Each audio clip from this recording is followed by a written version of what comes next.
बिस्मिल्लाहिर्रहमानिर्रहीम। सामईन मोहतरम अस्सलामु अलैकुम वरहमतुल्लाहि वबरकातुहू। सामईन मोहतरम, माली मजबूरियों की वजह से इंसान बाज़ औक़ात कर्ज़ के नीचे दब जाता है, जिस वजह से कर्ज़ से जान छुड़ाना बहुत मुश्किल हो जाता है।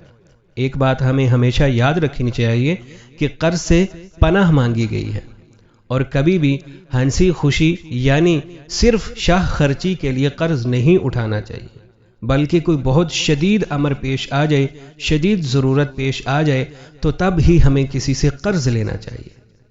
कि कर्ज़ से जो पनाह तलब की गई है कि इंसान हर वक्त परेशानी का शिकार रहता है। आज की इस वीडियो में हम इसी के बारे में आपको बताएंगे। सूरतुन नस्र, अऊज़ु बिल्लाहि मिनश शैतानिर रजीम, बिस्मिल्लाहिर रहमानिर रहीम।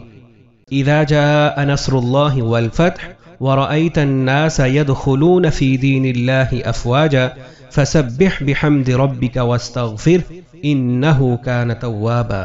जो शख्स कर्ज़ में जकड़ गया हो और कर्ज़ उतारना मुश्किल हो गया हो, उसके लिए है कि वो बावुज़ू होकर रोज़ाना यानी बिला नागा 40 बार सूरतुन नस्र अव्वल आखिर 11 बार दुरूद शरीफ पढ़े। इंशाअल्लाह ताला जल्द ही कर्ज़ से निजात मिल जाएगी। और नाज़रीन किराम, जहाँ हम वजीफ़ा करें वहाँ अपने लिए दुआ भी करें और 5 वक्ता नमाज का एहतमाम करें।